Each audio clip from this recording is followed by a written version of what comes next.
4 अप्रैल को देश भर के टीचर्स दिल्ली के रामलीला मैदान में विरोध प्रदर्शन करेंगे। जो हाल ही में कुछ महीनों पहले सुप्रीम कोर्ट ने टीचर्स के लिए टीईटी अनिवार्यता का फैसला सुनाया था, तो उसको लेकर ये देश भर के शिक्षक विरोध करेंगे। अकेले उत्तर प्रदेश से ही 1 लाख से ज्यादा टीचर्स पहुंचेंगे। और वहीं खबर है, लोकसभा स्पीकर ओम बिरला आज 4 अप्रैल को उत्तर प्रदेश के इटावा का दौरा करेंगे। और केरल चुनाव को लेकर भी प्रधानमंत्री नरेंद्र मोदी आज 4 अप्रैल को केरल के तिरुवनंतपुरम में रोड शो का आयोजन करेंगे और तिरुवल्ला में भी जनसभा और रोड शो करेंगे। और वहीं आज से उत्तराखंड की राजधानी देहरादून में दून बुक फेस्टिवल का आयोजन शुरू होगा। मुख्यमंत्री पुष्कर सिंह धामी इसका शुभारंभ करेंगे। यह 4 अप्रैल से शुरू होकर 12 अप्रैल तक चलेगा। और हरियाणा के विद्यार्थियों के लिए शिक्षा बोर्ड ने मौका दिया, दोबारा दे पाएंगे एग्जाम। 10वीं 12वीं के परीक्षार्थी 4 अप्रैल आज से ही आवेदन कर सकेंगे इस ऑनलाइन पोर्टल के माध्यम से। और देश के उपराष्ट्रपति सीपी राधाकृष्णन आज बिहार राज्य का दौरा करेंगे। यहाँ बिहार के पश्चिम चंपारण में आएंगे और महात्मा गांधी के बीती हरवा आश्रम के पास 3 हेलीपैड भी बनकर तैयार हुए हैं। वहीं मौसम विभाग ने भी चेतावनी दी है। आज 4 अप्रैल को यूपी, बिहार, राजस्थान समेत कई राज्यों में बारिश और आंधी का भी अलर्ट है। अगले 15 घंटों के दौरान देश के 9 राज्यों में तूफानी बारिश की चेतावनी। 75 किलोमीटर प्रति घंटा की रफ्तार से तेज हवाएं भी चलेगी। आगे मैं आपको बताऊंगा और भी पूरे मौसम समाचार विस्तार से। देखिए, जम्मू कश्मीर में तो इतनी बारिश हो रही है कि आज राजौरी और रामबन समेत कई जिलों में 4 अप्रैल को स्कूल भी बंद रहेंगे। भारी बारिश के अलर्ट के चलते प्रशासन ने छुट्टियों का आदेश जारी किया है। चलिए दोस्तों, आगे बढ़ते हैं अपन खबरों में। सबसे पहले ईरान इजराइल जंग से जुड़े कुछ बड़े अपडेट देख लेते हैं। देखिए, ईरान पर अमेरिका और इजराइल के हमलों को 35 दिन हो चुके हैं और नवरोज जश्न के दौरान अमेरिका के हमले में 8 लोगों की भी मौत हो गई। और अगली बड़ी अच्छी खबर देखिए, देश में चल रहे तेल गैस संकट के बीच भारत को रूस ने खुला ऑफर दिया। क्रूड ऑयल और एलएनजी की सप्लाई बढ़ाने का वादा किया। 2030 तक का मेगा प्लान बताया है भारत ने रूस को। मध्य पूर्व एशिया में जारी तनाव के बीच रूसी उप प्रधानमंत्री ने दिल्ली में हुई बैठक में यह प्रस्ताव भी दिया है। और वहीं देखिए दोस्तों, जंग के बीच अमेरिका के राष्ट्रपति डोनाल्ड ट्रंप की सरकार में अब उथल फुथल मचना भी शुरू हो चुका है। देखिए, पिछले 24 घंटों के अंदर अंदर आर्मी चीफ और अटॉर्नी जनरल को अपनी टीम से बाहर निकाल दिया ट्रंप ने। काश पटेल और तुलसी गबार्ड को भी हटाने पर चर्चा हुई है। अमेरिका ने जंग के बीच 3 आर्मी अफसरों को हटा दिया। डोनाल्ड ट्रंप बोले कि ईरान से अगर कोई डील नहीं हुई तो उपराष्ट्रपति जेडी वेंस को भी दोषी माना जाएगा और अगर समझौता हुआ तो क्रेडिट मेरा रहेगा। और बड़ी खबर देखिए दोस्तों, पड़ोसी देश पाकिस्तान में भी हाहाकार मचा हुआ है। जंग के हालातों के बीच पाकिस्तान में पेट्रोल 458 और डीजल 520 रुपए प्रति लीटर पहुंच चुका है। एक झटके में पाकिस्तान सरकार ने ईंधन की कीमतों में 55% तक की बढ़ोतरी कर दी है। डीजल 55% और पेट्रोल 43% तक महंगा हो चुका है, यानी लगभग 1.5-2 गुना तक बढ़ चुके हैं दोनों के रेट्स। हालांकि हमारे भारत में भी कल पेट्रोल डीजल महंगा हुआ था, आपको बताऊंगा। एक और प्राइवेट कंपनी की तरफ से पेट्रोल 7 रुपए और डीजल 25 रुपए महंगा किया गया है। नायरा के बाद शेल इंडिया कंपनी की तरफ से भी ये दाम बढ़ा दिए हैं। तो शेल इंडिया के जो पेट्रोल पंप है वहाँ आपको ये पेट्रोल डीजल महंगा मिलेगा। और पाकिस्तान सरकार तो जंग के बीच एक और बड़ा फैसला लेने जा रही है। पाकिस्तान में अब गाय और भैंस पालने पर उनके गोबर पर भी टैक्स लगाने की तैयारी कर रही है पाकिस्तान सरकार। हर पशु पालकों को रोजाना 30 रुपए सरकार को टैक्स के रूप में देना होगा। और पाकिस्तान के विपक्ष का यह कहना है कि ये रेवेन्यू जुटाने का तरीका है। कुल मिलाकर ईरान इजराइल जो जंग हो रही है इसको पाकिस्तान झेल नहीं पा रहा। शहबाज सरकार ने एक और बड़ा ऐलान किया, 30 दिनों तक पब्लिक ट्रांसपोर्ट भी फ्री रहेगा पेट्रोल डीजल की बढ़ती कीमतों के बीच। वहीं इधर अमेरिका के राष्ट्रपति डोनाल्ड ट्रंप बोले कि थोड़ा और समय मिले तो मैं हॉर्मुज रूट को खोल दूंगा और ईरान के तेल पर कब्जा करके फिर हम खूब मुनाफा कमाएंगे और ये पूरी दुनिया के लिए अच्छा होगा। यानी साफ साफ ट्रंप ने अब तो डायरेक्टली कह दिया कि हॉर्मुज रूट खोलकर ईरान के तेल पर कब्जा करना मेरा मकसद है। कहीं न कहीं देखा जाए तो ईरान पर हमला करने का जो मुख्य रीजन है उसमें ये भी एक इंटेंशन रहा है। परमाणु हथियारों को रोकना तो एक बहाना था। हालांकि दुनिया के देशों का अब ट्रंप को ये कहना है कि नहीं चाहिए ट्रंप की मदद। हॉर्मुज रूट खोलने के लिए प्लान बी बनाया जा रहा। भारत समेत कल भी 60 देशों ने एक साथ बैठक की थी और इस बैठक से यूएस ने भी दूरी बनाई हुई है। और अमेरिका की इन धमकियों और हमलों के बीच अब ईरान ने भी मिडिल ईस्ट में 8 ब्रिज उड़ाने की धमकी दी है और बाकायदा उन ब्रिज यानी पुलों की लिस्ट भी जारी की है। अभी एक दिन पहले अमेरिका ने कल ही 3800 करोड़ का एक ईरानी पुल तबाह कर दिया था। अमेरिका ने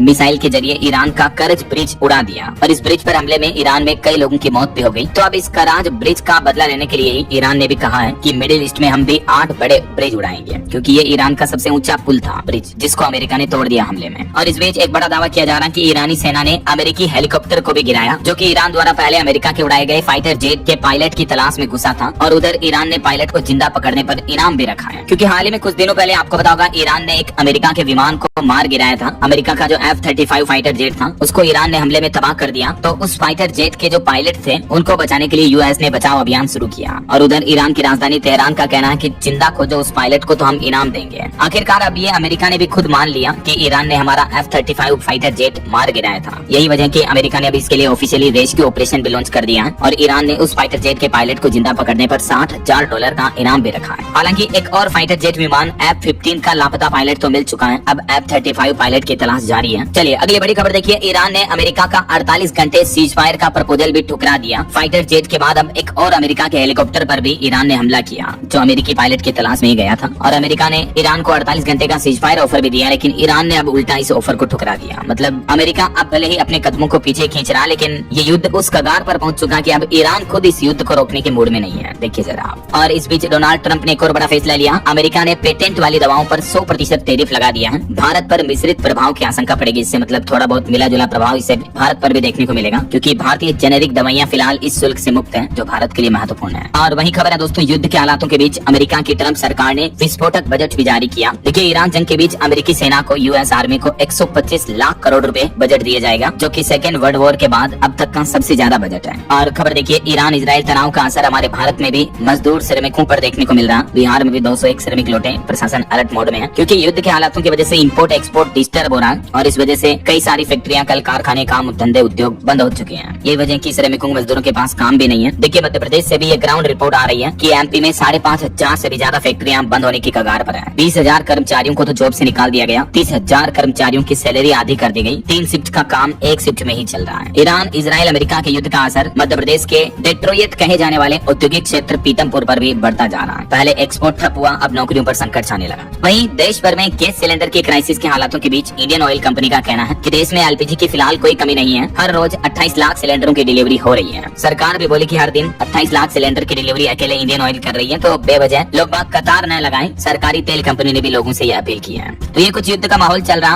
और चलिए आगे बढ़ते हैं अपन खबरों में। देखिए, अगला अपडेट, केंद्र सरकार ने एनसीईआरटी को डीम्ड यूनिवर्सिटी का दर्जा दे दिया है और ये राइट्स मिलने के बाद अब ये यूनिवर्सिटी खुद एंट्रेंस एग्जाम ले पाएंगी, खुद का कोर्स बना पाएंगी, सिलेबस डिजाइन कर पाएंगी और डिग्री देने की भी छूट मिली। एनसीईआरटी यानी राष्ट्रीय शैक्षिक अनुसंधान और प्रशिक्षण परिषद को शिक्षा मंत्रालय द्वारा ये डीम्ड यूनिवर्सिटी का दर्जा मिला, कैंपस खोलने और कोर्स चलाने की मंजूरी मिली है। और भी डिटेल्स आप देख सकते हैं कि डीम्ड यूनिवर्सिटी का मतलब क्या होता है। चलिए बड़ी खबर देखिए, पंजाब के ईसीएचएस घोटाले में सीबीआई ने बड़ा एक्शन लिया। ट्राई सिटी के हॉस्पिटलों में डॉक्टरों पर केस दर्ज होगा, ईसीएचएस के अफसरों पर भी कार्रवाई की जाएगी। वहीं खबर आ रही दोस्तों के चारधाम यात्रा पर भी युद्ध का साया देखने को मिल रहा है। श्रद्धालुओं के रजिस्ट्रेशन में भारी गिरावट देखने को मिली। बुकिंग लेने से कतरा रहे हैं ट्रेवल ऑपरेटर्स भी हैं और इस वजह से उत्तराखंड में पर्यटन व्यवसायियों की भी मुश्किलें बढ़ी हैं, क्योंकि श्रद्धालु कम आएंगे तो उनके भी काम धंधे रोजगार कम चलेंगे। वहीं उत्तराखंड में चारधाम यात्रा के मद्देनजर आने वाले 10 अप्रैल को मॉक ड्रिल का आयोजन भी किया जाएगा। सुरक्षा व्यवस्थाओं का जायजा लिया जाएगा। इस बारे में गृह मंत्रालय का ये प्लान है। और खबर है दोस्तों, उत्तराखंड के ऋषिकेश कर्णप्रयाग रेल परियोजना पर अपडेट आ रहा। ट्रैक बिछाने का काम अगले महीने मई में शुरू होगा और दिसंबर 2028 तक ये रेलवे ट्रैक कंप्लीट हो जाएगा। 126 किलोमीटर की ये महत्वपूर्ण परियोजना है। वहीं खबर है कि 20 दिन बाद केदारनाथ धाम के कपाट भी खुल जाएंगे। श्रद्धालु 22 अप्रैल से ही दर्शन कर पाएंगे। चारों धामों में से एक उत्तराखंड स्थित बाबा केदारनाथ धाम के कपाट खुलने का समय शुरू हो चुका है, अनाउंस हो चुका है। 22 अप्रैल को आम श्रद्धालुओं के लिए खोल दिए जाएंगे। चलिए अगला अपडेट देखिए दोस्तों, भारतीय सेना के लिए बड़ी अच्छी खबर है। भारत को मिली तीसरी परमाणु सबमरीन। अरिहंत और अरिगात के बाद अब आईएनएस अरिदमन भी भारतीय नौसेना में शामिल हुई और इससे हमारी इंडियन नेवी की परमाणु शक्ति भी बढ़ी है। और इसके साथ ही आईएनएस तारागिरी भी इंडियन नेवी में शामिल हुआ। यह ब्रह्मोस और एयर डिफेंस सिस्टम से लेस है। इसके उद्घाटन पर रक्षा मंत्री राजनाथ सिंह बोले कि सेना की ताकत बढ़ेगी इससे। तारागिरी युद्धपोत भारतीय नौसेना के बेड़े में शामिल हो चुका है। रक्षा मंत्री बोले कि आज दुनिया के हालातों को देखते हुए मजबूत और सक्षम नौसेना समय की जरूरत है। चलिए अगली बड़ी खबर देखिए, हवाई कंपनियों को सरकार ने एक बार फिर से चेतावनी दी। कहा कि अगर कंपनियों ने हवाई किराया बढ़ाया तो फिर सरकार दखल देगी उनके इस मामले में। एयरलाइंस कंपनियों के साथ जल्द ही केंद्र सरकार की मीटिंग होगी, क्योंकि एटीएफ फ्यूल के दाम दुगने हो चुके हैं। इस वजह से इंडिगो की उड़ानें तो पहले से ही 10,000 रूपए तक महंगी हो चुकी हैं इंटरनेशनल फ्लाइट्स। लेकिन अब देश की अन्य एयरलाइंस कंपनियां भी किराया बढ़ा सकती हैं, तो इससे यात्रियों पर बढ़ते बोझ को देखते हुए केंद्र सरकार ने अब इस मामले में हस्तक्षेप करने की तैयारी की है। और इसी क्राइसिस के बीच सरकार ने अपना वो फैसला भी रद्द कर दिया जो हाल ही में एयरलाइंस कंपनियों को फ्लाइट में 60% सीटें मुफ्त देने का आदेश दिया था, तो उस पर भी रोक लगा दी है। सरकार ने 15 दिन में ही अपना फैसला बदला, क्योंकि सरकार के इस फैसले पर कई एयरलाइंस कंपनियों ने आपत्ति भी जताई थी, है ना। चलिए टेक न्यूज से खबर आ रही दोस्तों,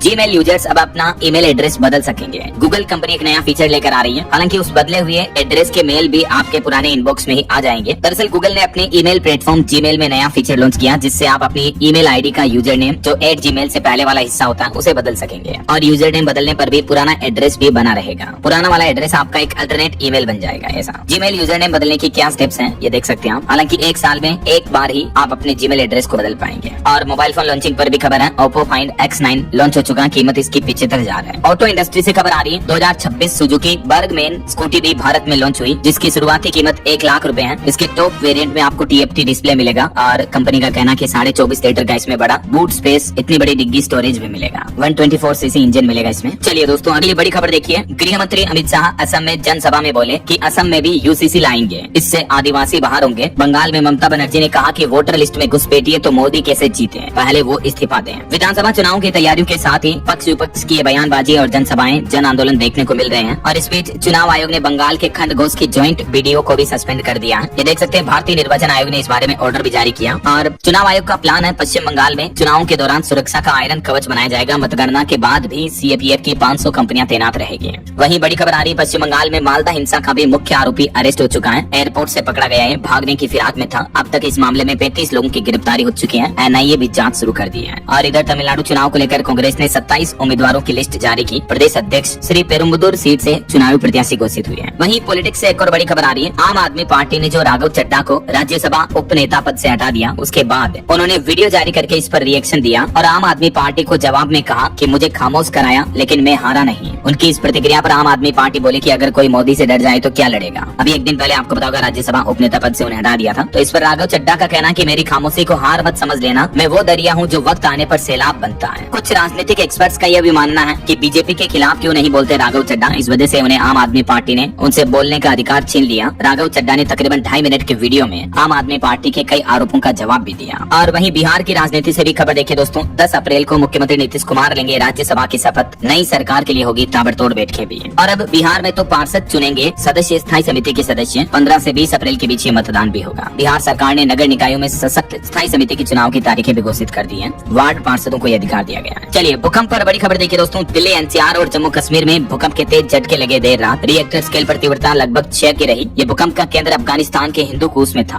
हालांकि गनीमत रही कि किसी तरह के नुकसान की खबर नहीं है। दिल्ली समेत उत्तर भारत के कई राज्यों में ये भूकंप के झटके महसूस हुए हैं। और जहरीली शराब पर बड़ी खबर देखिए दोस्तों। बिहार के मोतिहारी में फिर से जहरीली शराब ने कई परिवारों को रुला दिया। देखिए शराब से 5 लोगों की मौत हो गई और 6 लोगों की तो आंखों की रोशनी चली गई। 7 लोग अभी भी गंभीर हालत में हॉस्पिटल में भर्ती हैं। शराब बेचने वाले के खिलाफ हत्या का केस भी दर्ज हुआ। एसएचओ को सस्पेंड कर दिया गया। चौकीदार भी गिरफ्तार किया गया। देखिए बिहार में एक बार फिर से जहरीली शराब मौत का तांडव मचा दिए। मोतिहारी में 5 लोग मर गए, 15 की हालत गंभीर और 6 की आंखों की रोशनी चली गई है। और शराब से मौत की एक और बड़ी घटना उत्तर प्रदेश के मेरठ में भी देखने को मिली। देखिए मेरठ में शराब पीने से कारोबारी समेत 3 लोगों की मौत हो गई। परिजनों ने अस्पताल में हंगामा किया। सरकारी ठेके से खरीदी थी ये शराब। चलिए अगली बड़ी खबर देखिए दोस्तों। अयोध्या में बुर्का पहनकर लूटने वाली महिला तो हिंदू महिला निकली। 4 महीने की गर्भवती थी ये। खिलौना पिस्तौल दिखाकर ज्वेलरी लूटी थी। बॉयफ्रेंड के साथ गिरफ्तार हो चुकी है। अभी एक दिन पहले का जो मामला आया था, तो इस मामले पर जांच में अब खुलासा हुआ है। बुर्का पहनकर चोरी की लूट की घटना करने वाली लड़की हिंदू है। अपने बॉयफ्रेंड के साथ मिलकर इसने वारदात को अंजाम दिया। यूपी पुलिस ने देर रात दोनों को गिरफ्तार कर लिया है। 25 और 27 साल की उम्र है इन दोनों गर्लफ्रेंड बॉयफ्रेंड की। ये देख सकते हैं तस्वीरें। चोरी के बाद गहने लेकर दुकान से बाहर निकलकर भागती नजर आई महिला। दुकानदार ने थोड़ा तो पीछा भी किया था। चलिए अगला अपडेट आ रहा। पृथ्वी की कक्षा छोड़कर चांद की ओर निकले अंतरिक्ष यात्री जो नासा ने आर्टेमिस मिशन 2 लॉन्च किया है। इसमें 34,000 किलोमीटर प्रति घंटा की रफ्तार से ये आगे बढ़ रहे हैं। अगर जरा सी चूक हुई तो चंद्रमा से टकरा सकता है इनका यान, क्योंकि चांद की कक्षा में बहुत नजदीक से ये अध्ययन करेंगे। और अभी आर्टेमिस मिशन 2 अब चांद की ओर बढ़ने लगा है। इसमें टोटल 4 एस्ट्रोनॉट गए हैं, जिनमें